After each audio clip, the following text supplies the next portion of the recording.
പാചകവാതക പ്രതിസന്ധി രൂക്ഷമായതോടെ തിരുവനന്തപുരത്ത് പത്മനാഭസ്വാമി ക്ഷേത്രത്തിന് തൊട്ടടുത്തുള്ള ഹോട്ടലുകളും അടച്ചു. 50ഓളം ജീവനക്കാർക്കാണ് ജോലി നഷ്ടപ്പെട്ടത്. പകുതി ശമ്പളം നൽകാമെന്ന് മാനേജ്മെന്റ് തൊഴിലാളികളെ അറിയിച്ചിട്ടുണ്ട്. കൂടുതൽ ഹോട്ടലുകൾ ഇന്ന് അടയ്ക്കുമെന്നും അറിയുന്നു. റഹീസ് റഷീദ് ആ വിഷയം ഒന്ന് വിശദീകരിക്കും. വാണിജ്യാടിസ്ഥാനത്തിലുള്ള പാചകവാതകങ്ങൾ കിട്ടാനില്ലാത്ത പ്രശ്നം കൊണ്ട് സംസ്ഥാനത്ത് ഹോട്ടലുകൾ വ്യാപകമായി അടച്ചുപൂട്ടുന്നു. അങ്ങനെ ഒരു ഹോട്ടലാണ് ശ്രീ പത്മനാഭ എന്ന് പറയുന്ന കിഴക്കേക്കോട്ട, തിരുവനന്തപുരം കിഴക്കേക്കോട്ടയിലുള്ള ഈ ഹോട്ടൽ കഴിഞ്ഞ ദിവസം തന്നെ അടച്ചതായിട്ടാണ് നമ്മൾ മനസ്സിലാക്കുന്നത്. ഗ്യാസ് ഇല്ലാത്ത പ്രശ്നം കാരണം അടച്ചു. ഗ്യാസ് ഇല്ലാന്ന് പറഞ്ഞുകൊണ്ടാണ് അടച്ചത്. ഇന്നലെ അടച്ചിരുന്നു, ഇന്നും അടച്ചു.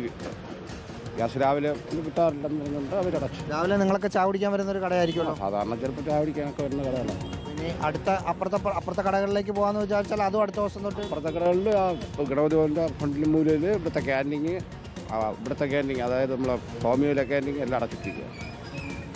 ഹോട്ടലിന് അകത്ത് തൊഴിലാളികൾ, അത് ഇതര സംസ്ഥാന തൊഴിലാളികളായ ഒരാൾ മാത്രമേ ഉള്ളൂ. നമുക്ക് കാണാം, സാധാരണഗതിയിൽ ഈ സമയത്ത് ഇതൊരു വെജിറ്റേറിയൻ ഹോട്ടൽ കൂടിയാണ്. ഈ സമയത്ത് ഇതിനകത്ത് നിറയെ ആളുകൾ നിൽക്കുന്ന സമയമാണ്. അപ്പോഴാണ് പാചകവാതകം ഇല്ലാത്തതുകൊണ്ട് അടയ്ക്കേണ്ട ഒരു സ്ഥിതിവിശേഷം വന്ന് അടച്ചു.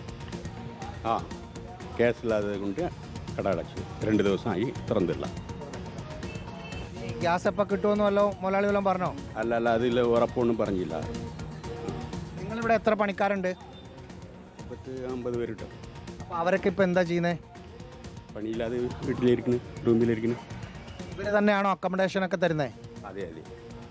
അതാണ്, ഒരു കട അടച്ചു എന്ന് പറഞ്ഞ് അവിടെ ഉണ്ടായിരുന്ന തൊഴിലാളികൾ എങ്കിൽ നിങ്ങൾ വീട്ടിൽ പൊക്കോളൂ എന്ന നിലപാടല്ല എടുത്തത്. പകുതി ശമ്പളം തരാം പണിയില്ലാത്ത ദിവസം, ഒപ്പം ഫുഡും അക്കോമഡേഷനുമുള്ള സൗകര്യങ്ങളും തരാം എന്ന് അറിയിച്ചിട്ടുണ്ട്. അതുകൊണ്ട് അവരവിടെ തുടരുകയാണ്. ഈ സ്ഥലം ഏതാണ് എന്നത് കൂടി പ്രധാനപ്പെട്ടതാണ്. ആ കാണുന്നത് പത്മനാഭസ്വാമി ക്ഷേത്രമാണ്. ക്ഷേത്രത്തിൻ്റെ എൻട്രൻസിലാണ് ഈ ഹോട്ടലിരിക്കുന്നത്.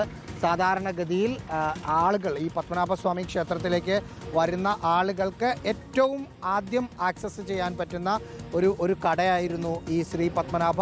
അപ്പോൾ അവിടെ വരുന്ന വിശ്വാസികൾക്ക് കൂടി പ്രതിസന്ധിയാകുന്ന തരത്തിലാണ് ഇതിപ്പോൾ പൂട്ടിയിട്ടിരിക്കുന്നത്. എന്ന് തുറക്കും എന്ന് ആർക്കും അറിയില്ല എന്നതാണ് ഇവരോട് സംസാരിക്കുമ്പോൾ മനസ്സിലാക്കുന്നത്.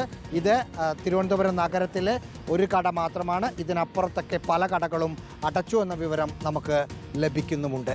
വീഡിയോ ജേർണലിസ്റ്റ് വിജിത്ത് ഊർക്കടവിനൊപ്പം reporter Rahees Rasheed, in reporter, Thiruvananthapuram. ഇതാണ് അവസ്ഥ.